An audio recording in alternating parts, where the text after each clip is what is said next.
So welcome everyone to our Mindful Healthcare Collective session.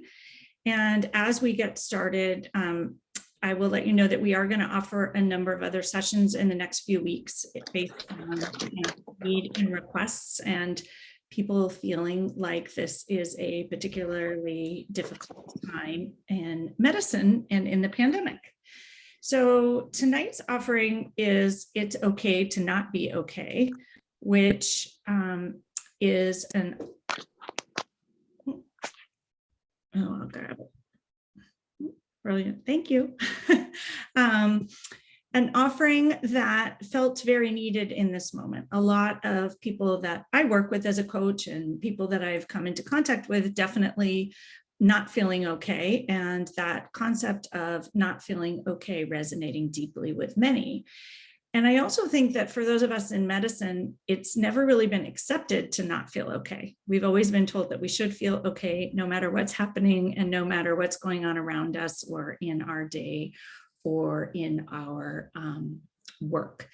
And so just offering that at least here tonight, it's okay to not be okay. And that I would offer that it's okay to not be okay whenever you're not okay. And it doesn't have to be the middle of a pandemic with different variants and strains peaking and lots of challenges to not feel okay, and to accept our humanity and not be okay whenever that may occur.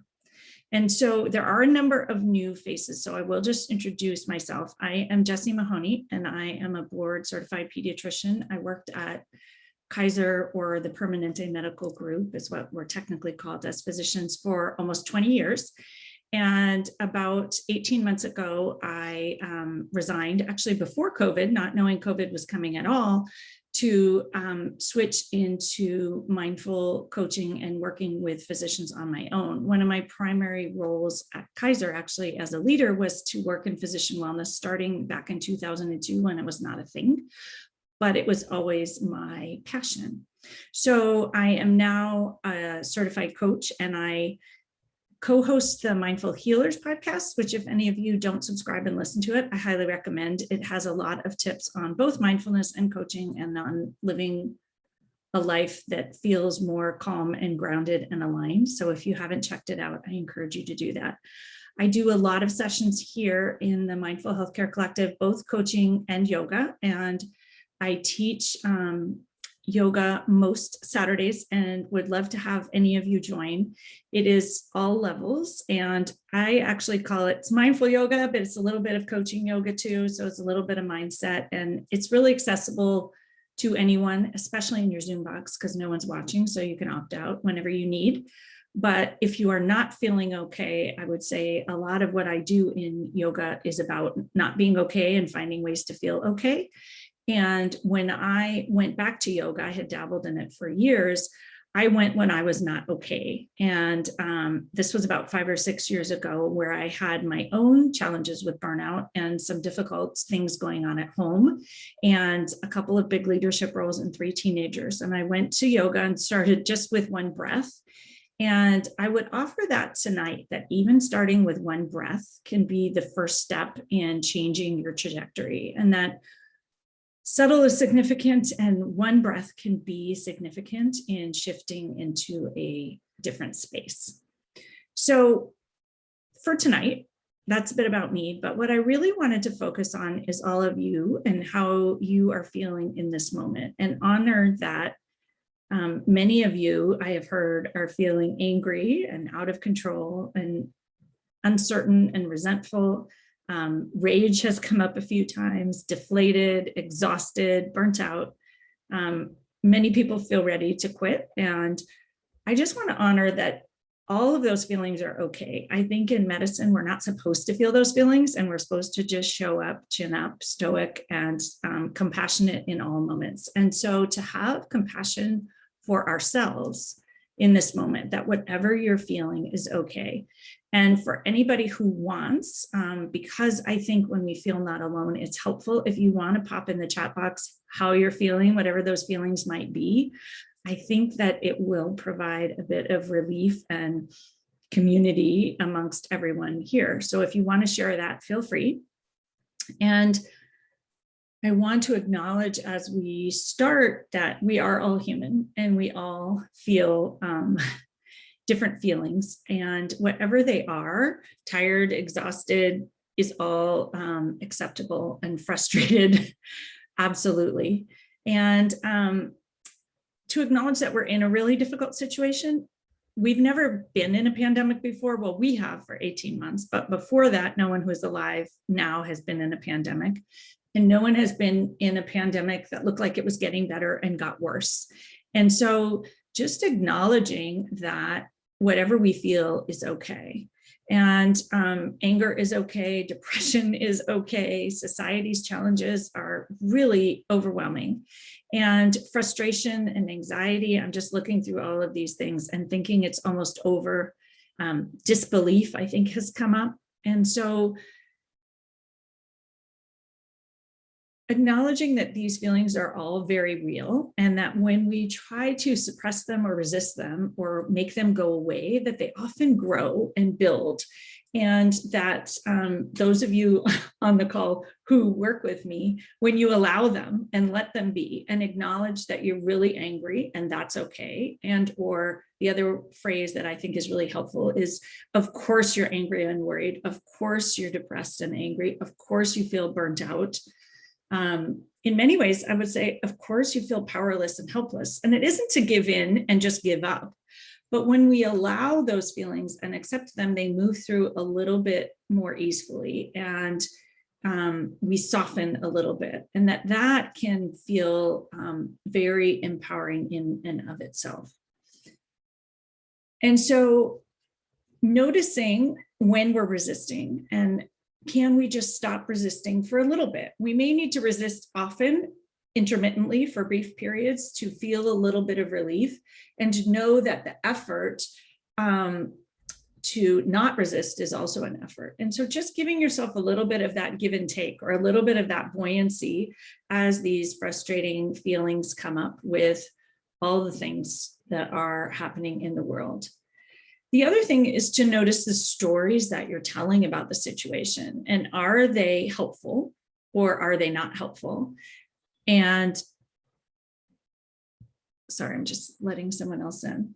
And if they're not helpful, maybe coming up with some new creative, and as I look at Ashley, humorous stories that add a little lightness to it, not because the situation is not bad or terrible, but because we have a choice about whether we want to have that heaviness, or can we find a little relief and a little bit more lightness just by shifting our thoughts. Speechless is a good one, Kat. I like that. So I wanted to offer a few moments of mindfulness, which I always like to offer at the beginning of these sessions, because I think it helps us be a little bit more spacious and open to new ways of thinking, and because it in and of itself is healing. And so I offer for any of you that wish to join me for a couple minutes of mindfulness, and you can turn off your video if you want, or just close your eyes. No one's really looking at you because the boxes are all small. So whatever you feel more comfortable with. Find a spot wherever you are and ground your sit bones into your seat or whatever you may be sitting on, or for those of you on the East Coast where it's late, your bed. And take a moment to connect with the stability of the earth beneath you, and borrow from it the groundedness and the stable, firm, strong earth underneath. Tilt your pelvis forward and grow your spine long and tall towards the sky. Extend your neck. Notice those bones behind your ears, and you can even use your fingers and stretch them long. Reach the crown of your head towards the sky and drop your shoulders. And if you're comfortable, close your eyes and take in a long, deep inhale through your nose and an exhale through your mouth. And another deep inhale in through your nose into every nook and cranny of your lungs. Fill it all up with nourishing air. And exhale, let a little bit of that resistance go, just a little, nudging it loose, creating a little bit more space. And take in another deep inhale through your nose. And an exhale through your mouth. And bring your left hand and place it atop your heart. Press that heel of your hand into your heart gently, not too firm, just a soft connection to that heart space. Noticing for a moment how you feel, how the heart feels. Is it tight and constricted, heavy? Or is there a little bit more spaciousness there? And breathe in deeply once again into that pocket behind your heart, filling it up with a tiny bit of hope, a bit of acceptance of what is. Whatever feelings you may have, you are human. We are all perfectly imperfect. We and everyone else here in this moment who's showing up in whatever way they may be showing up. Place that left hand atop the right hand atop the left, and take in another deep breath, pressing both hands gently into the heart space, connecting with your own humanity, letting the breath out. And notice that when you don't resist the journey, it feels a little bit more easeful. Sending yourself love and compassion and support and nourishment wherever you may be tonight, in terms of how you feel, in terms of your shifts, in terms of the day, early evening, almost bed. Send yourself kind thoughts.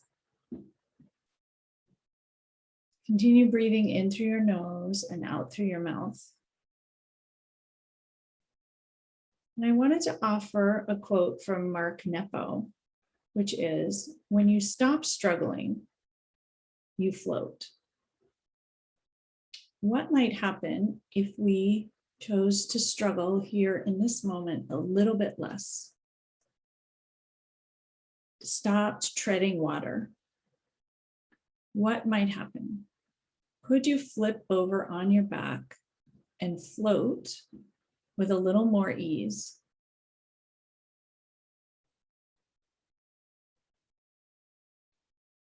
Take in another deep breath in through your nose and an exhale through your mouth. Bring your hands together at heart center. Press your palms together, each finger pad touch. Notice each one connect.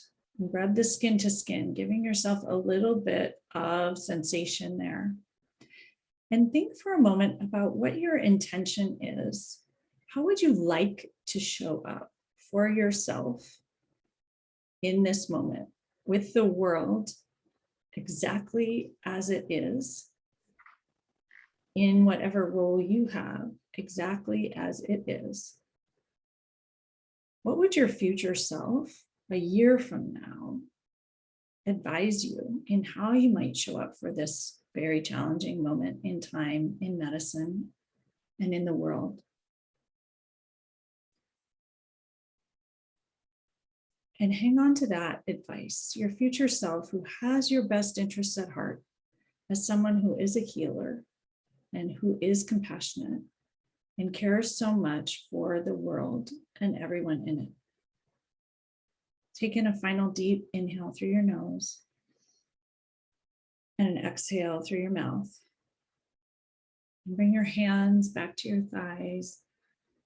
Open your eyes and just let the light in gently, a soft focus, and notice how you feel. Do you feel a little bit lighter, a little bit softer, a little bit more easeful? And I wanted to offer, before we get into the coaching, a couple of other strategies to help in this moment, because I feel like in this moment, something really specific to grasp onto can be helpful. Some specific tools, phrases, things you can bring with you. And from the coaching standpoint and the mindfulness standpoint, we look at internal resources, and I will give you some tips for internal resources and mindset shifts that you can employ. But I also want to throw out that if you find yourself in a space where that is not enough and or you really do not feel okay, that there are external resources, and getting help is a strength and not a weakness. And noticing if perhaps you may need to take some time off, you would not be alone in that it is okay and you are human, and acknowledging your humanity. Getting help and rest actually allows you to be of more help to others in this moment. And if we don't put on our own oxygen mask first, we can't help all the other people who need our help. And a final thought on getting help, which is professional athletes have trainers, and being a physician in a pandemic is very much like being a professional athlete. You are working in long and difficult environment, and the stakes are not just winning a game, they're often life or death. And so having a support system, whether it be a coach, a therapist, personal trainer, rest, whatever it is you might need, it's not a source of weakness. And to invest in yourself in this way to help you be there for yourself and for everyone else, I think is a really beautiful gift to yourself. And so can you shift your mindset a bit about this concept of getting help and tap into whatever help you need, and find those resources, whatever they may be. And if you aren't sure, you feel free to message me or reach out to me, reach out to any of the leaders in the Mindful Healthcare Collective. We're all here to help and committing to help you, and or your hospital may have a employee assistance or something like that that may or may not be helpful. So those would be the external resources. Internal resources would be practicing mindfulness and noticing that even that less than 5 minutes of practicing mindfulness can shift how you feel. And so can you bring some mindfulness into your day, even if it's 5 minutes? It doesn't have to be 45 minutes of intense meditation. It can be 5 minutes of Headspace, Calm, Smiling Minds, any app. I'm very loose and practical with the mindfulness because anything you do is helpful. Nature can also be helpful and healing. Walking can be a form of mindfulness. Whatever it is that can give you some space. And then tapping into the noticing and awareness and non-judgment of wherever you are from the mindfulness standpoint can ease the journey and lessen the struggle a bit. So my first tip would be to pause and be present, which is my favorite tip, but with whatever is, and we've already done that. So listen to your heart and what you need and what you feel would be helpful and kind to you from a place of kindness. And taking at least one deep breath, if not many more deep breaths, probably not at work with your mask and your gear on, but time at home or time in your car before or after work, really nourishing yourself with the breath, knowing that it shifts that parasympathetic nervous system, and that's going to help you ease the journey and lessen the struggle.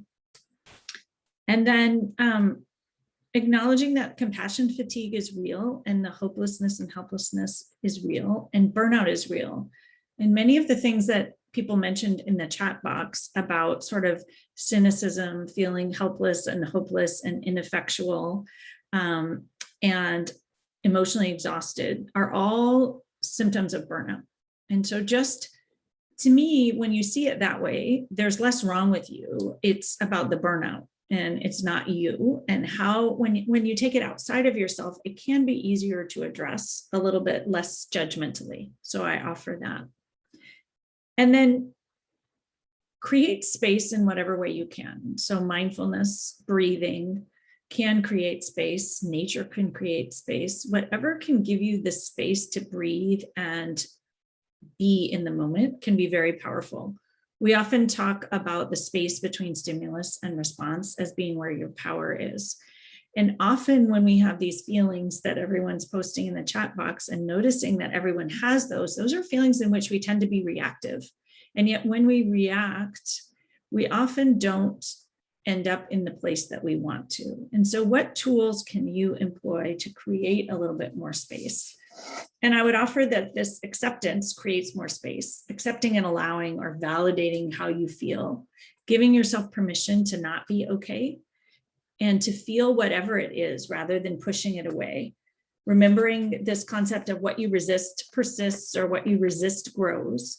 There's lots of different ways of saying it. And so Ni Chang actually said this phrase, which I had not heard before, which is, what you feel, you can heal. And so allowing these difficult feelings can actually be the path towards healing. And then moving forward with intention would be the next thought. And so moving forward with intention is essentially where your power is, what you do with that space and that pause. And this is where I like to offer one of my favorite tools that many of you will giggle at, but accept but not like.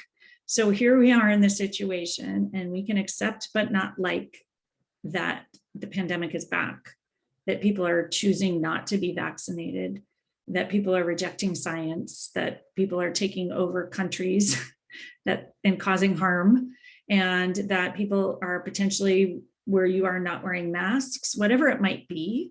We can accept it but not like it. And the not liking piece is where we get our, I like to say, our snarkiness or our power, a little bit of feistiness back in the situation. And it makes me feel infinitely better when there's something totally out of my control that I can accept but not like it. And I offer that as a tool that gives you your agency and helps you decide from that space of not liking, how do you want to show up once you've allowed yourself to not like it?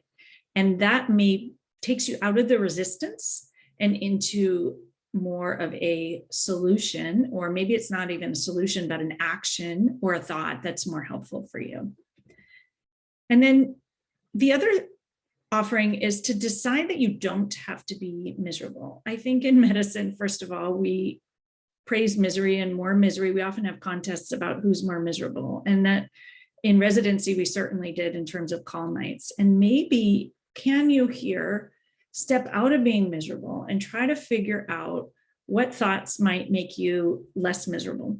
And I wanted to share a thought that came up in one of our book clubs almost a year ago from Rhonda McGee when she was talking about racism and mindfulness. And she said, it's our call to experience joy even as we work for better. And so I'm reminded of that quote in this moment. And so how can you find joy? It's okay to find joy when you're off or when you're with your kids. And that even though all this terribleness is happening around us and we're seeing terribleness anywhere, we can find just small moments of joy. And I don't offer this as emotional bypassing or not acknowledging all those difficult feelings that you may be having. Part of the exercise before was to feel them and allow them, but to just give yourself an out and to know that it's okay, even in the midst of all of this, to find joy. And then asking yourself good questions. I think we often ask ourselves bad questions and catastrophize about all the terrible things that might happen. And why didn't people get the vaccines? And why don't they wear masks? And why can't we convince them? And what's wrong with the world? And instead asking ourselves questions that might be helpful. And so I offer here to potentially, if you want, notice the questions that you ask yourself that are not helpful and maybe throw a few of them in the chat box, because I think they will remind us all of questions that we ask ourselves that send us in a spiral of feeling worse rather than feeling better. And so if anyone wants to share those, I think that it's an opportunity to learn from one another and things that may or may not be helpful. And then, how can people be behaving like this? Is a good one. Why are people so ignorant? Maybe things are better somewhere else. What's wrong with the world? Yeah. And to acknowledge, I think that of course our brains are asking these questions. They're very good questions, and why not ask them? And what I would offer is that when we catch ourselves asking these questions, what other questions might help us more? Why don't people care about everyone else around them?